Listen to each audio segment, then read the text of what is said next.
এই যে দেবর আর ভাবি, এই যে শালি আর দুলা ভাই, মধুর সম্পর্ক না এগুলা? দাঁড়া এগুলো মধুর সম্পর্ক। দেখা যায় সুবহানাল্লাহ, এই যে আমার এখানে ফোন আছে না, আমাদের অফিসিয়াল পেজ আছে, অফিসিয়াল পেজে যত প্রশ্ন আসে দেখি ম্যাক্সিমাম জেনা কেন্দ্রিক, ব্যভিচার কেন্দ্রিক, পরকীয়া কেন্দ্রিক। একজন প্রশ্ন করেছে যে দুলা ভাইয়ের চরিত্র এত খারাপ ছিল, আর ওই মেয়ের বয়স তখন কম ছিল, 13 বছর বয়স। এখন শালির সাথে তার 2 বছর ধরে সম্পর্ক করার পর সেগুলোর ভিডিও ধারণ করেছে, ধারণ করে তাকে ব্ল্যাকমেইল করছে যে যদি আমার সাথে খারাপ কাজে সে রাজি না হয় তাহলে এই ভিডিওগুলো ভাইরাল করে ফেলবে। এই যে অনলাইনের যুগ, এখন তো মানুষ নিশ্চিন্তে মানুষ যে একটা প্রাইভেট লাইফ লিড করবে সেটাও করতে পারে না। প্রাইভেট লাইফের সবকিছু রেকর্ডেড হয়ে যায়, হয় না? এটা একটা ফিতনা, মহা ফিতনা। সে রেকর্ড করেছে, এইভাবে ব্ল্যাকমেইল করে এই শালীর সতীত্ব নষ্ট করলো। 1 বছর 2 বছর না, 3 বছর ধরে। এখন এই মেয়ে প্রশ্ন করছে পেজের মধ্যে যে এখন তার মানসিক অবস্থা এতই খারাপ, সে জিজ্ঞাসা করছে আমি যদি আত্মহত্যা করি তাহলে আমার পাপ হবে কিনা। এই মেয়েটা যদি আপনার বোন হতো কি করতেন আপনি? আল্লাহ না করুক এই মেয়ে যদি কারো মেয়ে হতো তাহলে কি করতেন আপনি? আপনার কাছের কেউ হলে আপনি কি করতেন?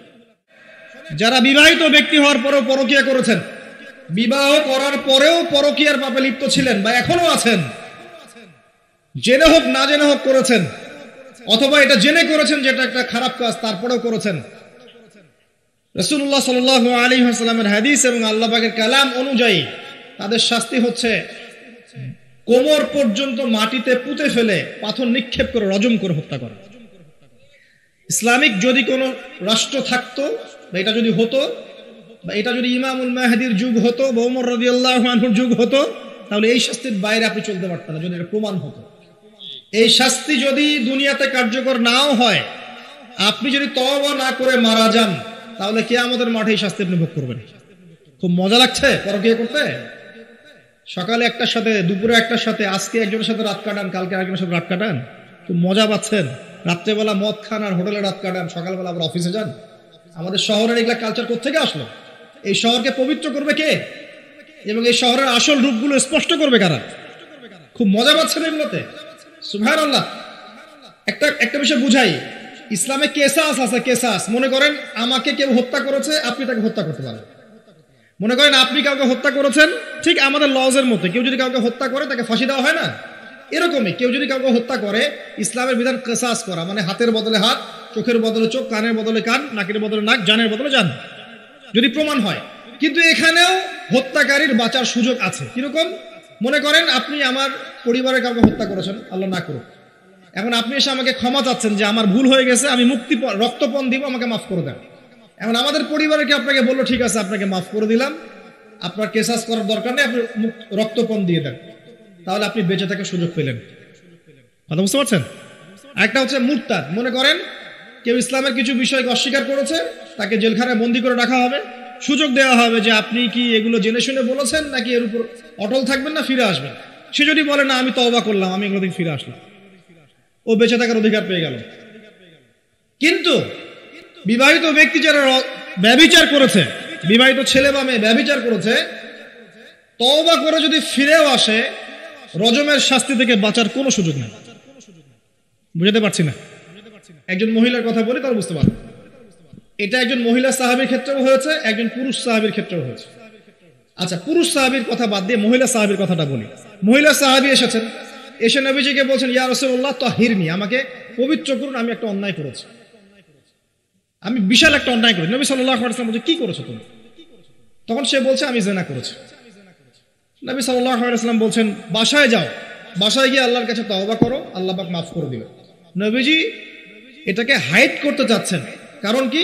যখন আপনি কেস আদালতে নিয়ে যাবেন তখন তো উপায় নাই, আপনাকে তো বিচার করতেই হবে। তুমি বাসায় ফিরে যাও, তওবা করো, আল্লাহ মাফ করে দিবেন। সে মহিলা নাছরবান্দা, না আমার বিচার করে দেন, আমার বিচার করে দেন, পরকালে আমি শাস্তি পেতে চাই না, দুনিয়াতে আমার বিচার করে দেন। নবী সাল্লাল্লাহু আলাইহি ওয়াসাল্লাম বলছে তুমি কি গর্ভবতী হয়েছো? হ্যাঁ, জিনার কারণে আমি গর্ভবতী হয়ে গেছি। এরকম হচ্ছে না এখন?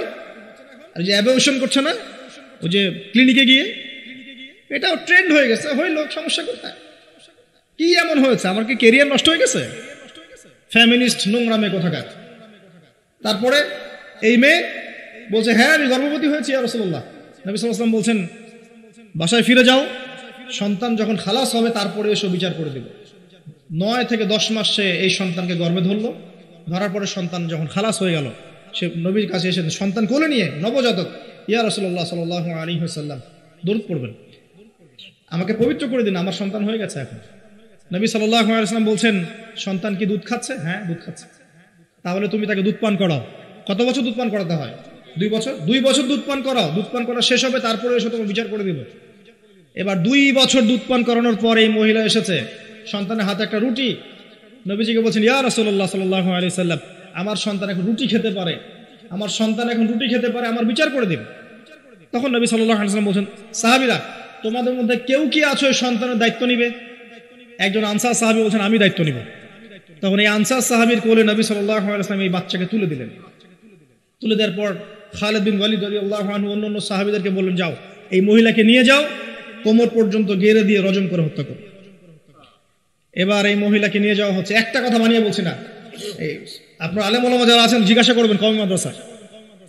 এই মহিলাকে নিয়ে যাওয়া হচ্ছে, মহিলাকে পাথর নিক্ষেপ করা হচ্ছে। পাথর নিক্ষেপ করার মধ্যে খালিদ বিন ওয়ালিদ রাদিয়াল্লাহু আনহুর পাথরও ছিল। খালিদ বিন ওয়ালিদ রাদিয়াল্লাহু নাম শুনেছেন না? বীর সাহাবী, তিনি পাথর নিক্ষেপ করেছেন একটা।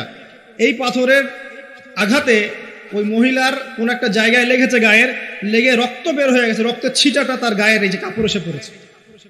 কাপড় এসে পড়ার সাথে সাথে খালিদ বিন ওয়ালিদ রাদিয়াল্লাহু আনহু বলছেন, ছি ছি ছি ছি, আমার গায়ের মধ্যে এরকম নোংরা ব্যভিচারী মহিলার রক্ত পড়লো কিভাবে? এরকম একটা তাচ্ছিল্যের কথা বলেছেন। তখন নবী সাল্লাল্লাহু আলাইহি ওয়াসাল্লাম বলছেন, হে খালিদ তুমি থামো, হে খালিদ তুমি চুপ করো। তুমি জানো এই মহিলা এই 2 বছরে 3 বছরে এত তওবা করেছে আল্লাহর কাছে, এই সমস্ত তওবা যদি মদিনাবাসীর মধ্যে বন্টন করে দেওয়া হয় তবুও কম হয়ে যাবে। আর আমি এখন দেখছি মহিলা জান্নাতে সাঁতার কাটছে। আমি বুঝাতে পারছি না আপনাকে প্রিয় বোন, প্রিয় ভাই, যারা বিবাহিত হয়ে ব্যভিচার করছেন, জিনা করছেন, তিনি তওবা করেছিলেন, তওবা করেছেন, আল্লাহ পাক মাফও করে দিয়েছেন, জান্নাতে চলে গেছেন, কিন্তু পৃথিবীতে তার শাস্তি কায়েম করা হয়েছে। বিবাহিত ব্যক্তি ব্যভিচার করে ফেললে তার পৃথিবীতে বেঁচে থাকার অধিকার সে হারিয়ে ফেলে। আর এই পাপটাকে আমাদের সমাজে এত সহজ বানিয়ে দেওয়া হয়েছে, যে যার সাথে ইচ্ছা পরকীয়া করতে পারে। মেয়েও করছে, ভাবিও করছে, শালিও করে, দুলাভাইও করে, সবাই আমরা পরকীয়া করতে যাচ্ছি।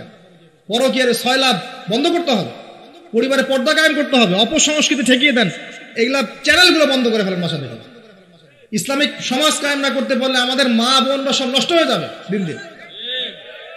আর পরিবারের ইজ্জত যখন চলে যায়, কোনো কিছুর বিনিময়টাকে ফিরে পাওয়া যাবে না।